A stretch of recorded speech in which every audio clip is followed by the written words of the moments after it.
How do you create a successful business and a fulfilling life? In 2020, after leaving the corporate world once and for all, I founded my digital agency that replaced a six-figure income within just the first few months. Since then, I've coached thousands of entrepreneurs across the globe to do the same. Now I'm on a mission to teach others how an exceptional life is not only possible, but very achievable through entrepreneurship. Join me in this podcast as I interview industry experts to learn the ins and outs, the do's and don'ts of what it takes to become a great business owner, and share some of the lessons I've learned along the way as well. Thank you for joining me, and let's dive in. One of the biggest mistakes that I see business owners and sales individuals making is coming in when they're trying to make their pitch or make their offer, when, trying to make it sound irresistible. They oftentimes come in and start talking about all of the really cool things about their offer and the really cool things about, what makes them unique and what makes them maybe stand apart from their competition. And while that's all great, they're really just like, man, you're kicking yourself doing that. Seriously. You have to remember that as human beings, right? As human beings, every single one of us, we make decisions emotionally before we make them logically. Okay, so remember that there has to be some level of emotion tied to the decision before they're even going to care about those logical check marks of why they would want to work with you or purchase from you or sign up for your offer. And I think that's one of the most important lessons or most important skills that you can really strengthen as a business owner or as a sales individual or sales professional, is to prioritize pulling out or nurturing or, discussing that emotion, that emotional connection before you start talking about the logics, right? So let me give you an example on this.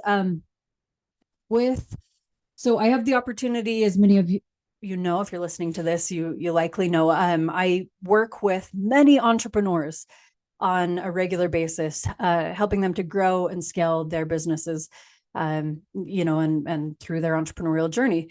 And I do that through different, business coaching with a company called Entre Institute.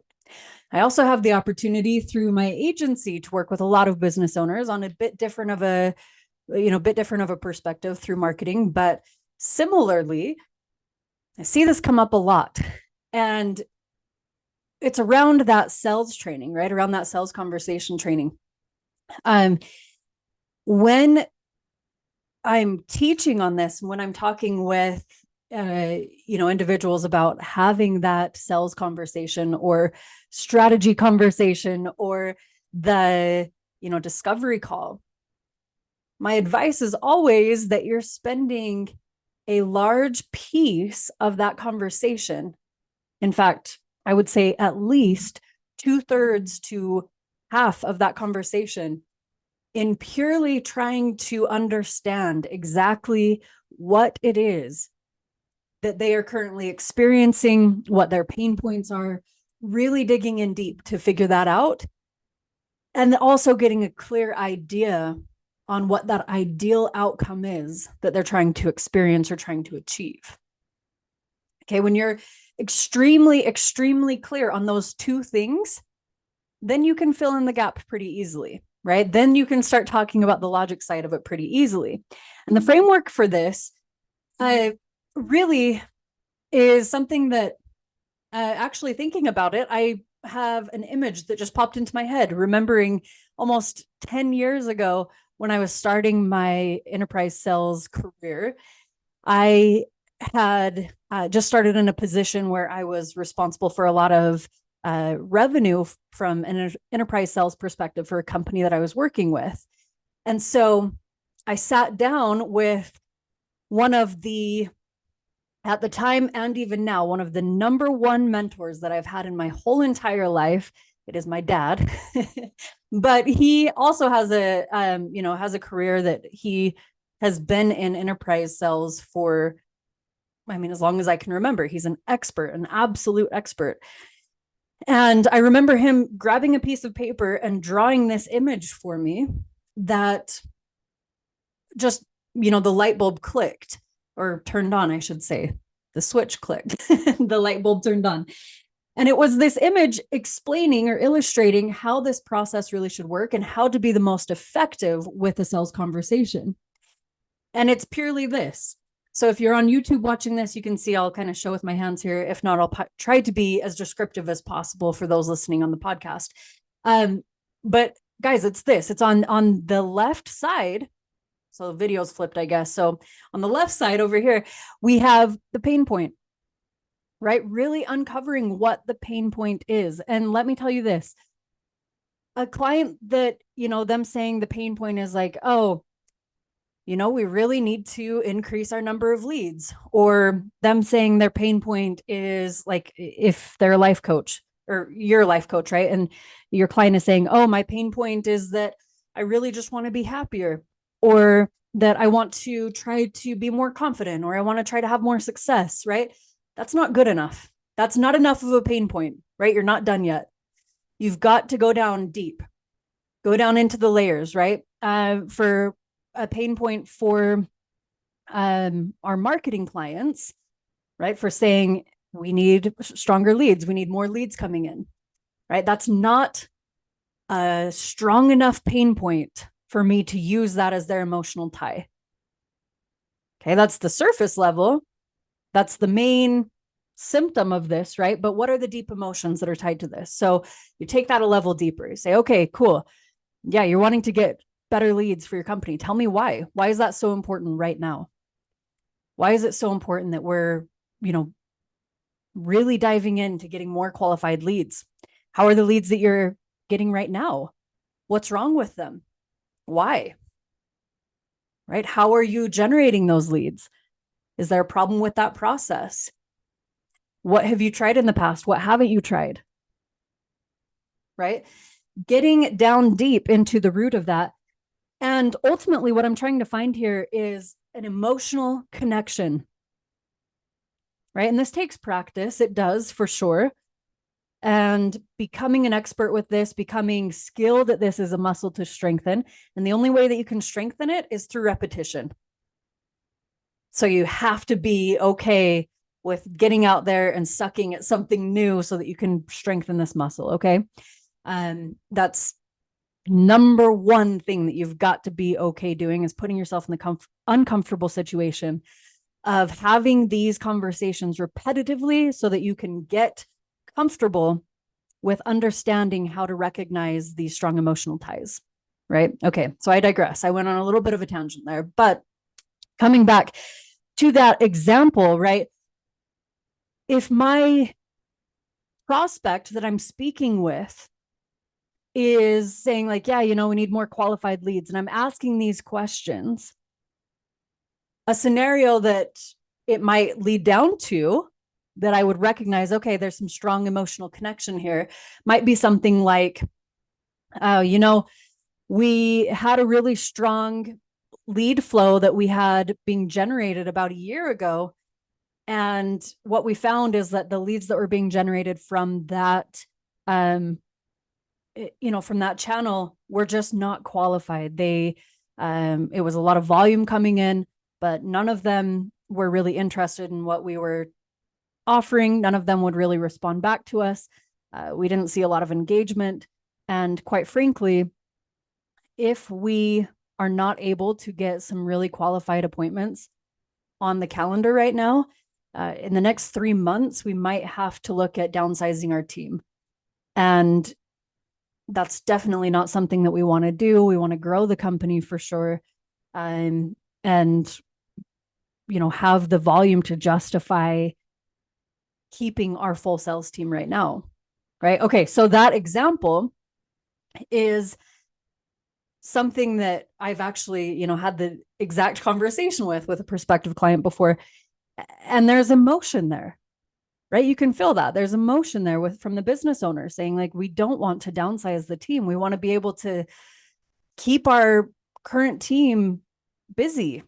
We want to be able to pay them and, help them have a great quality of life as well.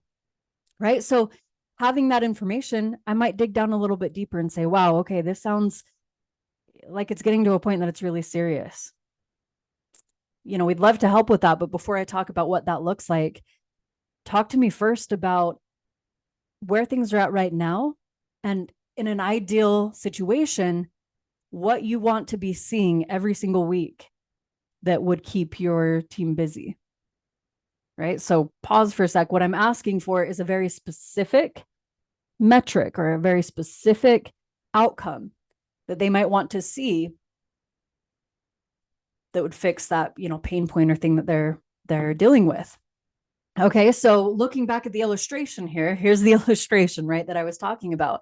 That on the left-hand side, we have this pain point. We have this deep-rooted pain point that we've gone layers and layers and layers deep to find that emotional tie, right? We want to find the true reason that they want a change, that they want to make an improvement, that they want to make a difference somehow, right? Once you have that, now on the right-hand side, we have the ideal outcome, the ideal world, the perfect picture that they're painting for us here, right? So for this client, when I ask that question, right? And by the way, you might have heard in my little, role play here, that my response to that, I want to be as empathetic as possible to what they're experiencing and the pain point that they're describing.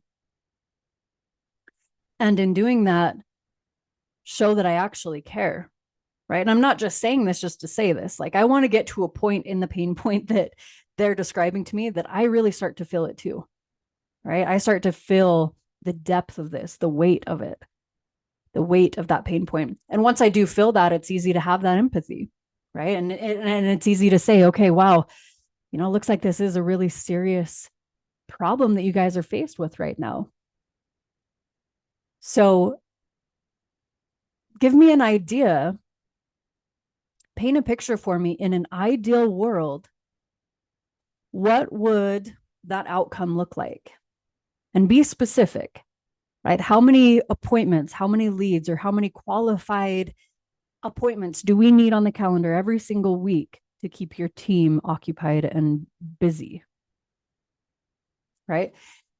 And what I'm asking for really is I want them to give me a SMART goal, right? And if you're not familiar with a SMART goal, it's an abbreviation, SMART, a SMART goal. Google it really quick, and it will tell you exactly, it's something that is specific, that is measurable, it is attainable, it's realistic, and it's time bound. If they can put it in that area, and by the way, you don't need to tell them like, hey, give me an ideal outcome in a SMART goal format, right?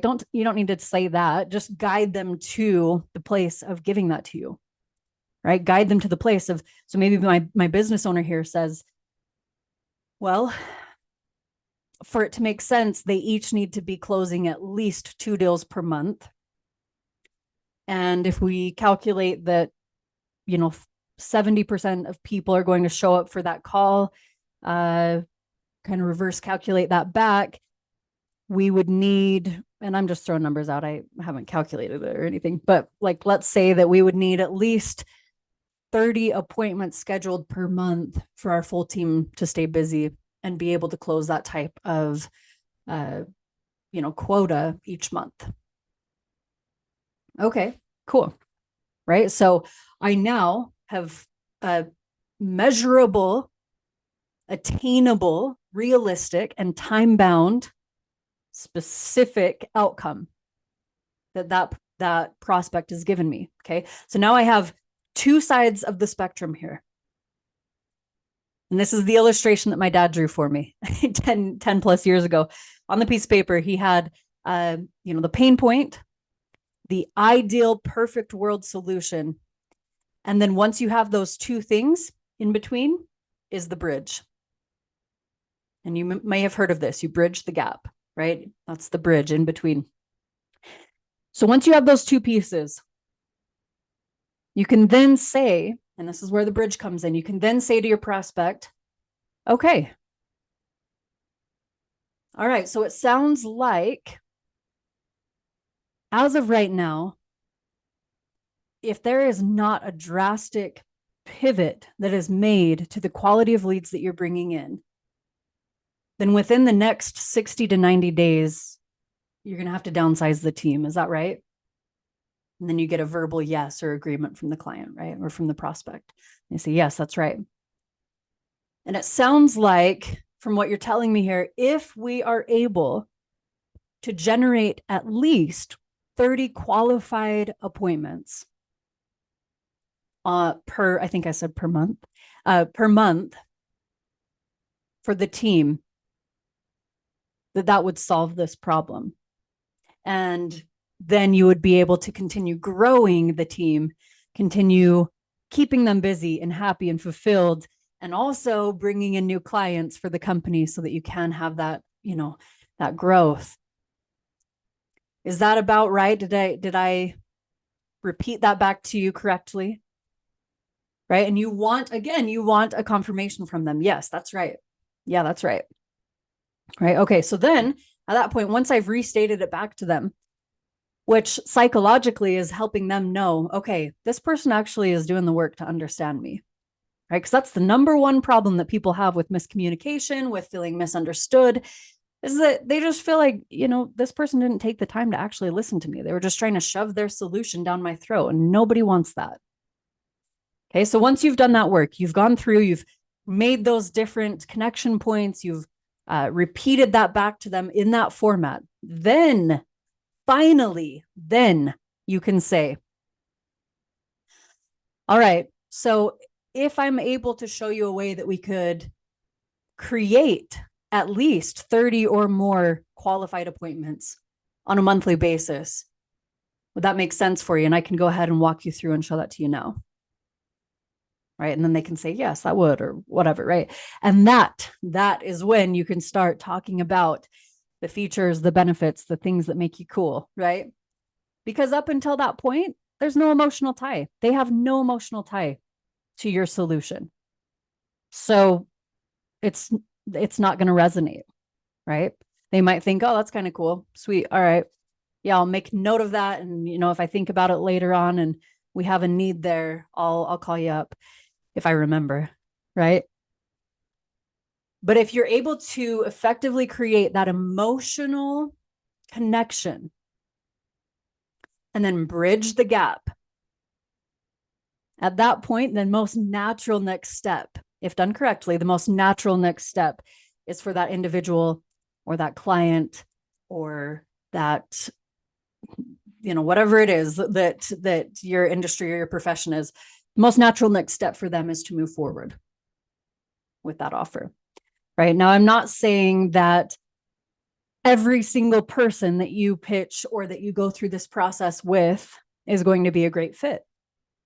Right? As I'm on the flip side of this, if I'm talking to the client and I'm talking to them about their pain points and really doing the discovery work to dig that, layer and layer and layer deep, and I'm realizing as they're telling me more and more about this, that what we have to offer is probably not going to be the best fit for this. What you actually need is you've got to redo your branding before we can even start with marketing.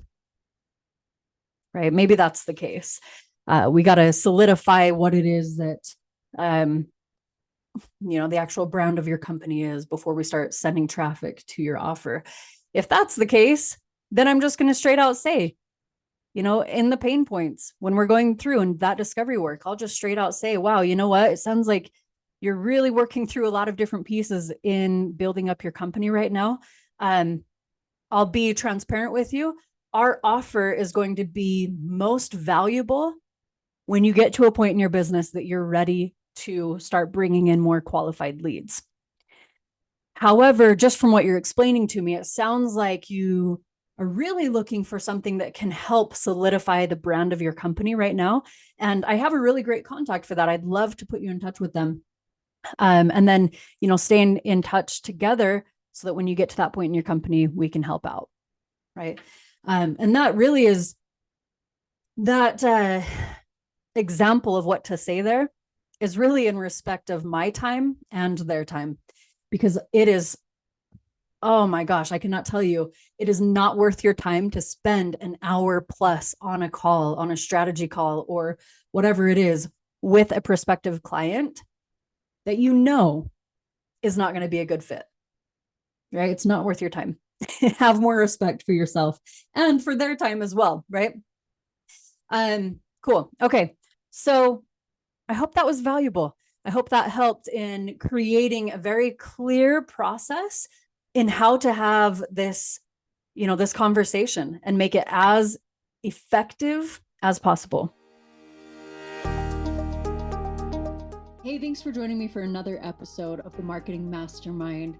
If you took away any little golden nuggets or took down a mental note of any pieces that you loved from this episode, it would mean so much to me if you wouldn't mind sharing this with a friend, sharing it on your social media, or if you feel so inclined, rate and review this podcast. That is the best way to show your love and support and to get the podcast out there to more listeners. So I greatly appreciate it from the bottom of my heart, and I will see you on the next episode.